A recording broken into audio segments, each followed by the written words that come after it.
Hi. Monday game, so got a fair bit to get through this morning. We'll have at the end of the opening section, we'll have a brief daily breakout, and then we'll have a brief Sundays breakout if it's all possible. So let's kick off. And Saturday as well. Alan from Sky. Hi, Jurgen. Hi. Hi. Obviously, you've had that bad news with Thiago's injury.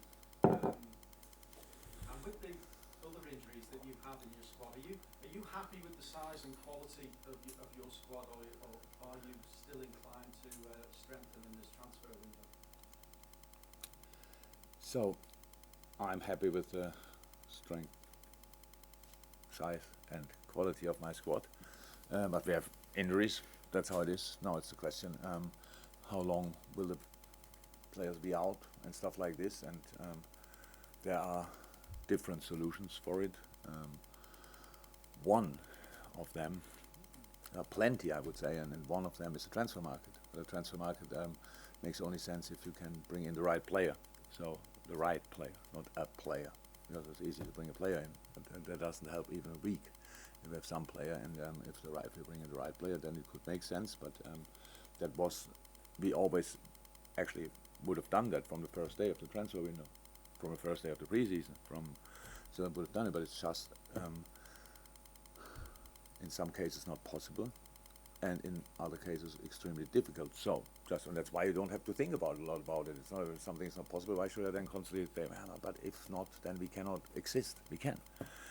So all the other solutions are inside the squad.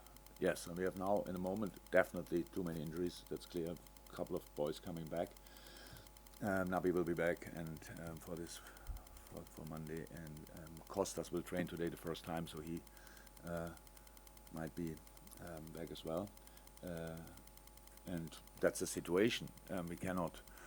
I understand the questions really, but on the other side, I don't understand it as well, because it's just, if there would be the right solution for us, we would have done it already. We are not stubborn or whatever and say no way, we don't bring in anybody. It's just about the right thing to do. And when people told me at the beginning of the season that we will lack a specific kind of midfielder, I didn't understand that, because if you search for these specific things, then you always lack something. If you have technical players, then you miss the fighter. If you have the fighters, then you miss just to name two things. So if it was always like this, if there would be the right player and there would be an opportunity, we would have done it, we would do it, but I don't see it, because we had a lot of conversations already, and it doesn't look like something will happen. Okay. You referenced the slow sort of start to the game last week. I'm sure you expect the tempo to be different in front of the home fans at Anfield. And also, will the timing of the game help, given the intense sort of heat that we've got Saturday and Sunday? It's going to be a lot cooler on Monday, and playing in the evening. Is that a big advantage for you? Yeah, but for Crystal Palace the same. So no, it's much better, of course, to play than at night time than whenever at each other time. So, but it's for Crystal Palace the same. So same advantage, but much more comfortable to play, of course. But it shouldn't be a comfortable game at all. So it should be really busy. But I'm actually not in doubt about that. Helped by the fixture list. Wow. Harvey Elliott. This is what you take out of it, of my answer. Helped by the fixture list. No, it's fortuitous, I suppose. Yeah, for both teams, and it makes it a fair competition again. If we only would play at night and Crystal Palace had to play in the heat at 30 degrees or whatever, that would be a real advantage. But so it's just a game at night. Apologies. Harvey Elliott signed that extension to his contract yesterday. A big talent, a great future ahead, I'm sure. Is he very much in your plans for Monday in terms of a possible starter? Yeah, he's always a fantastic boy, super player, and came on, had a real impact, played a really good preseason, very helpful, and yeah, of course. Thank you. Welcome. Hi, Jurgen. Hi. This weekend is the 30th anniversary of the first Premier League weekend back in 1992. So a lot has happened in that time. So I'm just wondering, as far as you're concerned, maybe your first memories of the Premier League and your favourite memories of the Premier League.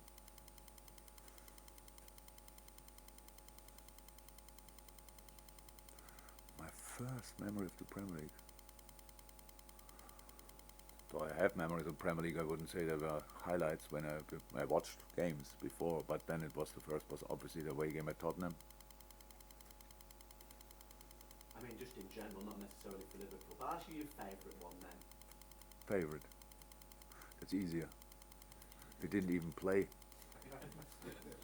It was a penalty for Chelsea. It was when Willian scored a penalty for Chelsea against City when we became champion in that moment. Definitely, yeah.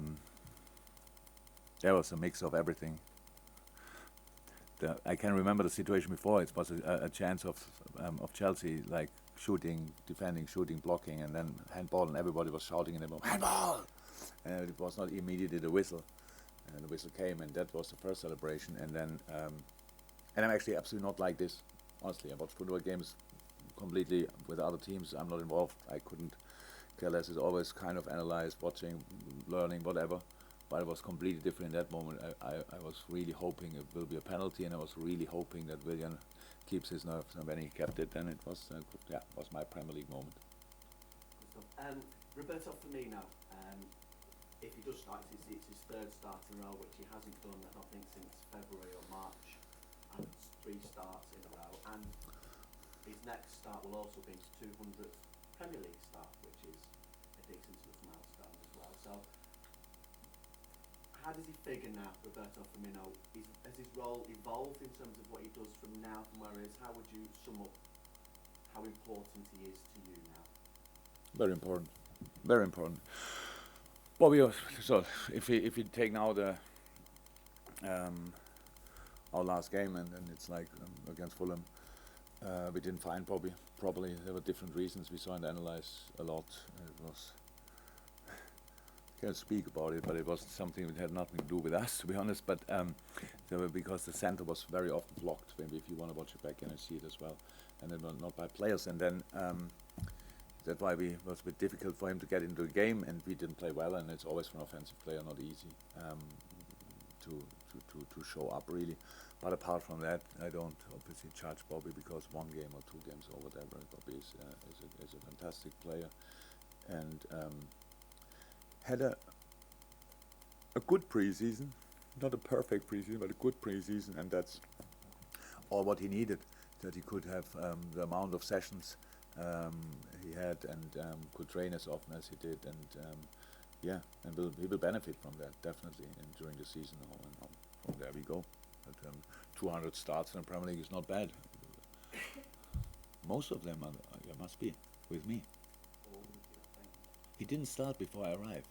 In the Premier League? Yeah, I came in October, so he was injured, I know, but he didn't start before. Double check. Yeah, double check. Let me do that. Yeah. Welcome. Yeah, you said after the Fulham draw that the attitude wasn't right from the beginning in that match. Is that something that's been addressed this week? Did it take much sorting out to do? No. Yeah, we addressed, of course, after the game directly. But it's a bit by my English. I'm not sure if attitude is the right thing, but we had a slow start. I didn't like the start at all. I saw then the attitude to fight back, but that's a different thing because it's better you have a high intense, highly concentrated, lively start in a football game than not. But it's very often that the game starts like this. That's not a problem. But first pass, got it to the fullback, pass it backwards. Next one gets blocked by the winger. That is always the same. Okay, come on, switch on now. And that took too long in this game. And when we want to fight back, we gave parts of the momentum to Fulham, which was absolutely unnecessary. Because we played a really not a good game, and still could have scored more goals. So that's now imagine we would have found really back in the game, and we had our moments in the second half, and we had moments in the first half, but really not enough. So if I make now a big fuss of it and talk every day about it, imagine that. That would be strange as well. So we tried to make sure that we are ready for this game, and we were more often ready than not. And that's what we have to be again, and nothing else. Having a slow start doesn't mean you have to start slow all the time, or you will never do it again. But it's a sign. Use it as information, change it, and go from there. It sounds like this is going to sound really stupid then, but how do you with a slow start? How do you get it right? And that's easy. What do you mean? It's a silly question. It's actually a little bit, but by not being slow I in know, mind. but we saw that in last season as well, sort of some of the games last season towards the end were slow start. Towards the end, you cannot compare that. That's your life is so easy after 55 games or 50, and then you tell me that oh, it's a slow start. What do you want?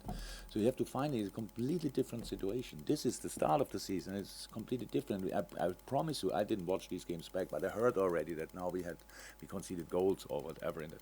You cannot play 64 games and just be before the game and during all phases of the game superior. You have 64 games and you fight through it somehow. Completely different. So this one now is find direction, open up, all these kind of things, and be awake here. So be awake here before it starts. So that's how it is, and so it's not really difficult. Most of us do that every morning.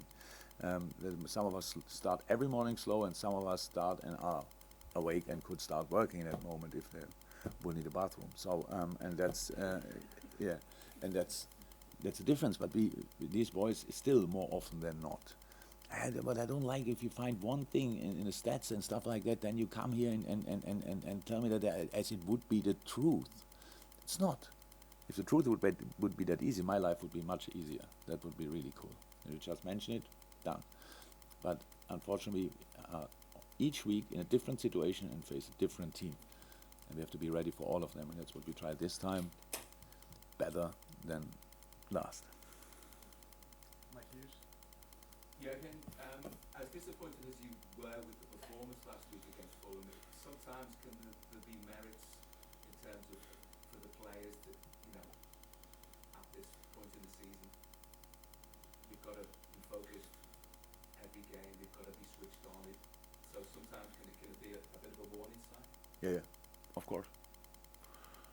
I'm sure it was, definitely, for everybody, definitely sure.